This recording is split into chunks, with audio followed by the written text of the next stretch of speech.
Fantasy நமக்கு என்ன சொல்றதுக்காக வருது அப்படிங்கிறத என்னுடைய மனதில் பட்ட கருத்தை நாம் பகிர்ந்துக்கிறோம். இதுக்கு முன்னதான பதிவில் நாம் சொல்லியிருக்கோம், சிவனே திருவோடு எழுதினார். என்னங்க, யாரோ பிச்சை எடுக்கிறான்னு அடிக்கடி இங்கே பயன்படுத்துகிறாங்க. அதை நல்லாவே சொல்லுங்க. ஆமாம், நான் பிச்சைக்காரன் தான். நான் பிச்சை எடுத்து 10 குழந்தைங்களை வளர்க்கணும். நான் பிச்சை எடுத்து என்ன பண்ணணும்? 10 பேரை வளர்க்கணும். எனக்காக பிச்சை நான் வாங்கலை. சாய்பாபா, இந்த நூற்றாண்டுல வாழ்ந்து மறைந்த சாய்பாபா பிச்சைக்காகவே பிறந்தார். எதுக்காக பிறந்தார்? சீரடி சாய்பாபா பிச்சைக்காகவே பிறந்தார். தெய்வத்தினுடைய படைப்புங்க. பூர்வ புண்ணிய கர்மாக்கள் இருந்தா மட்டும்தான் இயற்கையா வரும்போதே ஒரு ஞானியா வர முடியும்.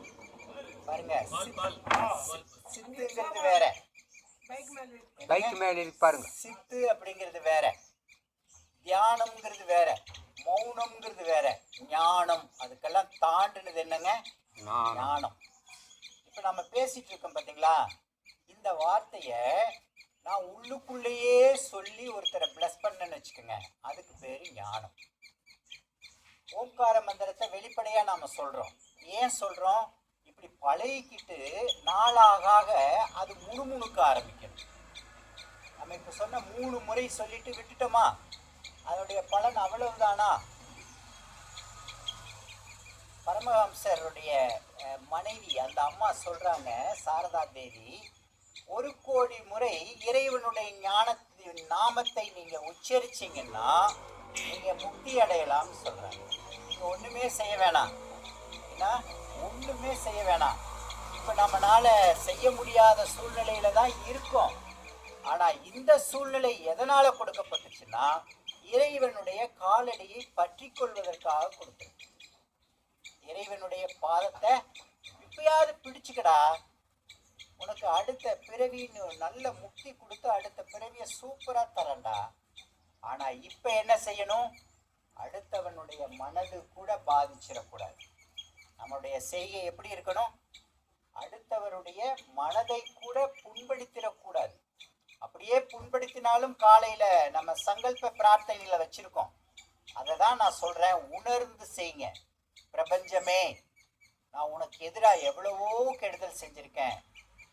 யாராருக்கெல்லாம் என்னென்னமோ செஞ்சிருக்கலாம். தவறு செய்யாதவன் மனிதனே இல்லை. இறைவனே மனிதனா பிறக்கும் போது தவறு செஞ்சிருக்கிறார். அதை தான் இப்ப நம்ம சொல்ல போறோம்.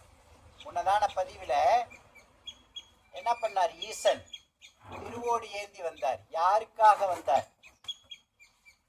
அவருடைய பிரம்மஹத்தி தோஷம் நீங்கிறதுக்காக, பிரம்மனுடைய தலையை அவர் கொய்ததுக்காக, அந்த பிரம்மஹத்தி தோஷத்தை நீக்கிறதுக்காக நீ பிச்சை எடுத்துதான் ஆகணும்ட்டார். கடைசியில பாருங்க, பிச்சைக்காரன் படம் பார்த்தீங்களா? அதனுடைய கருவுதான். அவங்க அம்மா உடம்பு சரியில்லைங்க, பணம் கொட்டி கிடக்கு, நீ பிச்சைக்காரனா மாறு, உங்க அம்மா குணமடைவார். எவ்வளவு பெரிய கான்செப்ட் பார்த்தீங்களா? சூப்பரா அந்த டைரக்டர் அருமையா கொண்டு வந்து சேர்த்திருப்பாரு. நம்ம என்ன நினைச்சிட்டோம்? நம்ம அந்த படத்தை பார்த்து என்ன நினைச்சிருப்போம்? காமெடியா நினைச்சிட்டு வெளியில வந்திருப்போம்.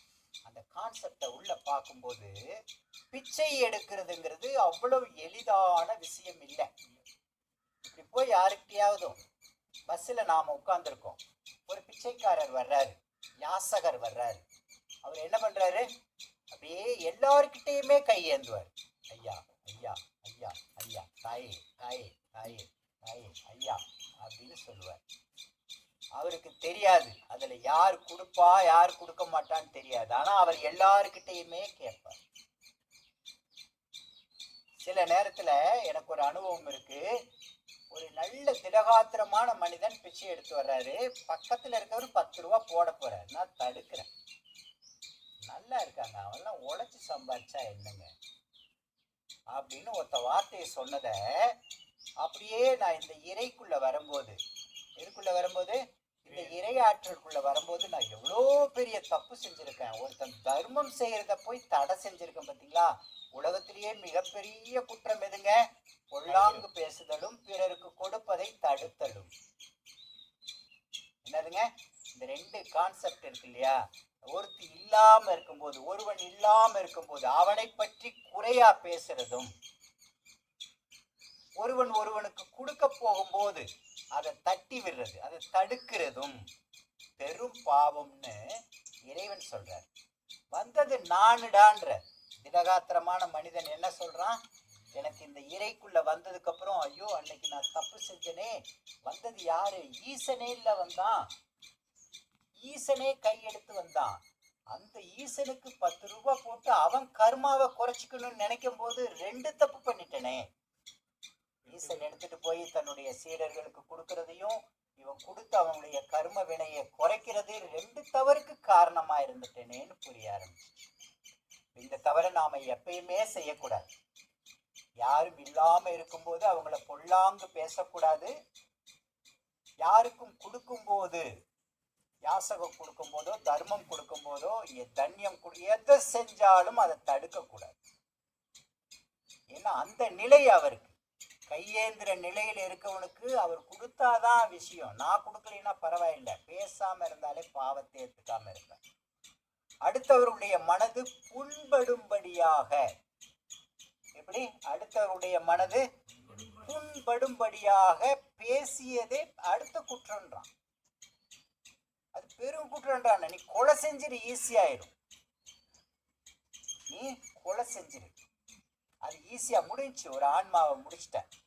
ஆனா அவன் கடைசி காலம் வரைக்கும் நினைச்சு பார்த்துட்டு இருக்க மாதிரி ஒரு வார்த்தையை அம்பால நான் எழுதியிருந்தா அது எவ்வளவு பெரிய கொடூரம் நினைச்சு பாருங்க. அதுக்காக தான் இந்த பிரபஞ்ச பிரார்த்தனையவே நம்ம டெய்லி காலையில் உச்சரிக்கிறோம். தயவு செய்து உங்ககிட்ட நான் கேட்கறது, இந்த பிரபஞ்ச பிரார்த்தனையை உணர்ந்து செய்யுங்க. அந்த வார்த்தைக்குள்ள போயிருங்க. சொல்றவங்க கொஞ்சம் கொஞ்சம் கேப் கொடுங்க, அவங்க பின்னாடி சொல்லி வரட்டும். சொல்லி முடிக்கிறதுக்குள்ள நீங்க அடுத்த சென்டென்ஸ் போனீங்கன்னா அதுவும் பயனில்லை. இந்த பிரபஞ்சம் எனக்கு எதுக்காக படைக்கப்பட்டிருக்கு அப்படின்னு சொல்லி முடிக்கிறதுக்கு அவங்க பின்னாடி சொல்றதுக்கும் கொஞ்சம் டைம் கொடுத்தோம்னா அவங்களும் நம்ம கூட வர்றதுக்கு பயணிக்கிறதுக்கு சரியா இருக்கும். பாருங்க, இந்த ட்ரஸ்ட்னா என்னங்க? ட்ரஸ்ட் நம்பிக்கை. நம்பிக்கை என்னங்க? நம்பிக்கை. அந்த நம்பிக்கையை சொல்லும்போது எப்படி சொல்லணுங்க? ஐ எம் எ ட்ரஸ்ட், நான் என்னைய நம்பக்கூடியவன். பாருங்க, இந்த 5 விரல்ல 4 விரல் மடங்கி 1 விரல் மட்டும் மேல இருக்கு. இதுதாங்க ஈசனுடைய நிலை. என்னதுங்க? இதுக்கு ஒரு முத்ராவே இருக்குதுங்க, லிங்க முத்ரா. என்னதுங்க? லிங்க முத்ரா. அதை நம்ம அடுத்தடுத்து பார்ப்போம். அதுக்குள்ள நிறைய அறிவு வேணும். அதுக்குள்ள போறதுக்கே அறிவு வேணும், சொல்றதுக்கு மிகப்பெரிய ஞானம் வேணும். அவ்வளவு ஞானம் என்கிட்ட இல்லை. இருந்தாலும் ஈசன் திருவோடு ஏந்திட்டார், அது முடிஞ்ச ஒரு காலகட்டம். அடுத்து புரட்டாசி நாளைக்கு பிறக்க போகுது. இதனுடைய காரணம், புரட்டாசியில பெருமாளுக்குரிய நாள், பெருமாளுக்குரிய மாதம். இந்த மாதம் ஃபுல்லா என்னதுங்க?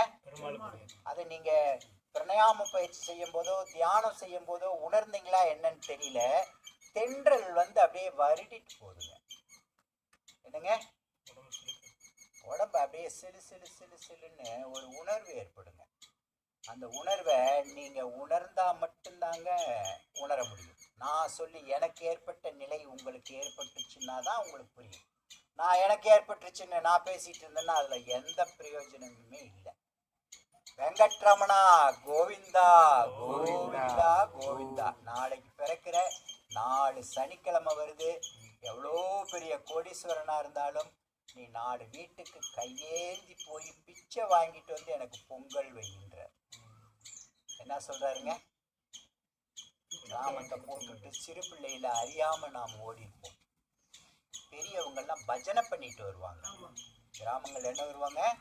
வெங்கட்ரமணா கோவிந்தா கோவிந்தா கோவிந்தான்னுட்டே வருவாங்க. அதுல அப்படியே யாசகம் வாங்கிட்டு வருவாங்க. யாசகம் வாங்கிதான்டா நீ எனக்கு செய்யணும்னு சொல்ற, நீ மாறுடான்ற, ரொம்ப இறங்கிருன்ற. யாசகம் அப்படிங்கிற வார்த்தை பிச்சை, பிச்சைன்னு சொல்லக்கூடாது. எப்படி ஊனம்னு ஒருத்தனை சொல்லக்கூடாது, அந்த மாதிரி பிச்சைக்காரன் சொல்லக்கூடாது. யாசகன். போதையில் இருக்கவரையே மதுப்பிரியர்னு சொல்லுங்க. என்னங்க? அது சட்டசபையில அமைச்சர் சொல்றார். அப்படி போது இருக்கும்போது கௌரவமா 4 பேர்கிட்ட வாங்கி திங்கிறவனை போய் நம்ம கேலி கிண்டல் பண்ணலாமா? யாசகன். முடிந்தால் கொடுப்போம். எதை அள்ளி போட்டாலும் அங்கே நிறையும். அங்கே கோயிலுக்கு தான் போகும். அவன் பிச்சை எடுத்துட்டு எங்கே போவான்? வத்தி கொடுத்தாலும் சரி, சூடம் கொடுத்தாலும் சரி, நீங்கள் அரிசி ரேஷன் அரிசி போட்டாலும் சரி, இன்னொருத்தவங்க பொன்னி போட்டாலும் சரி, இன்னொருத்தர் சீரக சம்பா போட்டாலும் சரி, எல்லாம் கலப்பாயி அங்கே பொங்கும். எல்லாம் எப்படி ஆகும்? எல்லாரும் வாங்கிட்டு வந்த பிச்சையை அப்படியே கூட்டு என்ன சொல்லுவோம், அந்த கூட்டு சமையலை செஞ்சு அப்படியே பொங்கலுக்கு கொடுப்பாங்க. இறங்கி வர சொல்றார் கோவிந்தன். என்ன சொல்றாரு? கலியுக நாயகன், புன்னகை மன்னன், புல்லாங்குழலில் இசையை வரவழைத்தவன், பசுபதியின் நாயகன். 2 மாசம் கொடுத்து பழகுற மாசம். ஆமா, இந்த மாதம் என்னதுங்க? கொடுத்து பழகணும். கொடுத்து பழகணும், கேட்டு பழகணும். எல்லா நேரமுமே கேட்டவனா இருக்கக்கூடாதுங்கிறதுக்கு தான் புரட்டாசியோட அதை முடிச்சுக்கிட்டாங்க. அடுத்து கொடுக்கிறவனாவும் வரணும், வாங்கணும், கொடுக்கணும். அப்பதான் உங்க தானிய களஞ்சியம் நிறைஞ்சிக்கிட்டே இருக்கும். அது தானியமோ பணமோ எதுவோ இறைக்க இறைக்க தான் ஊறும். அந்த இறைத்தலுங்கிறது பாத்திரம் அறிந்து பிச்சையிடணும், பாத்திரம் அறிந்து பிச்சையிடணும். ஆனா அதையே அகஸ்தியர் என்ன சொல்றாரு? யார் ஒருவன் கேட்டானோ அவனுக்கு கொடுத்துருன்ற. அங்க பாத்திரம் அறிந்துன்றான். பாத்திரம் அறிந்துங்கிறது அவன் ஆள் ஆராய்ச்சி செஞ்சு அப்புறம் கொடுக்கறது இல்லை. ஆனா எங்க அரசிய பெருமாள் என்ன சொல்றாரு? நீ கொடுத்துரு. ஒருத்தன் கேட்கிறான்னா அவன்கிட்ட என்ன இருக்கோ மிதமிஞ்சி இருந்துச்சுன்னா கொடுத்துரு. எனக்கு தேவை இன்னைக்கு ஒரு 100 ரூபாய், ஆனா 500 ரூபாய் வச்சிருக்கேன், மிச்சம் 400 ரூபாய் வெறும் பேப்பரா தான் பாக்கெட்டு. நல்லா புரிஞ்சு, என்னோட 100 ரூபாய் செலவிட்டுட்டு மிச்சம் 400 ரூபாயை நான் பாக்கெட்ல பத்திரமா டெபாசிட் பண்ணியிருக்கேன் நான் நினைக்கிறேன். ஆனா கடவுள் என்ன சொல்றாரு? நீ பேப்பரா வச்சிருக்கடா, அதை ஒருத்தன் தேவையுள்ளவனுக்கு கொடுத்துப்பாரு. அந்த 400 அவன் 1000 கூட மாத்திட்டு உனக்கு தருவான்ல, தராம கூட போகும். இந்த கொடுக்கல் வாங்க லேசான விஷயம் இல்லைங்கோ. கொடுக்கறதெல்லாம் வந்துடாது, வந்ததெல்லாம் கொடுக்கறதும் இல்லை. 2 விஷயமே இருக்கு. அப்ப இந்த புரட்டாசி மாசம் நம்ம பெருமாளை வணங்கி, தயவுசெய்து இந்த மாசமாவது கறிவழி பழங்காதீங்க. எனக்காக இல்லை, தெய்வீகமாக மாதம். அது இப்பயே முதல் நாளே ஆரம்பிச்சிச்சு, அப்படியே வருடிட்டு போகுது. இந்த மாதம் ஃபுல்லா குளிர்ச்சியா இன்பமயமா இருக்கும். காலையில நீங்க முகம் கழுவுனா மட்டும்தாங்க நீங்க நல்ல ஒரு ஆத்மாவா மாற முடியும். ஒரு விஷயம், முகம் கழுவாம ஒருத்தரை நம்ம பார்த்தாலும் கூட பாவம். என்னங்க? பார்த்தா கூட முகம் கழுவாமல் ஒருவரை பார்த்தாலே பாவம். சரி, புரட்டாசியினுடைய பலன் அறிஞ்சிட்டோமா? புரட்டாசி மாதனுடைய பலனை இந்த வெங்கட்ராமன், கோவிந்தன், ரங்கநாயகன் எடுத்துரைக்க, என்னுடைய கருத்துக்களை எடுத்து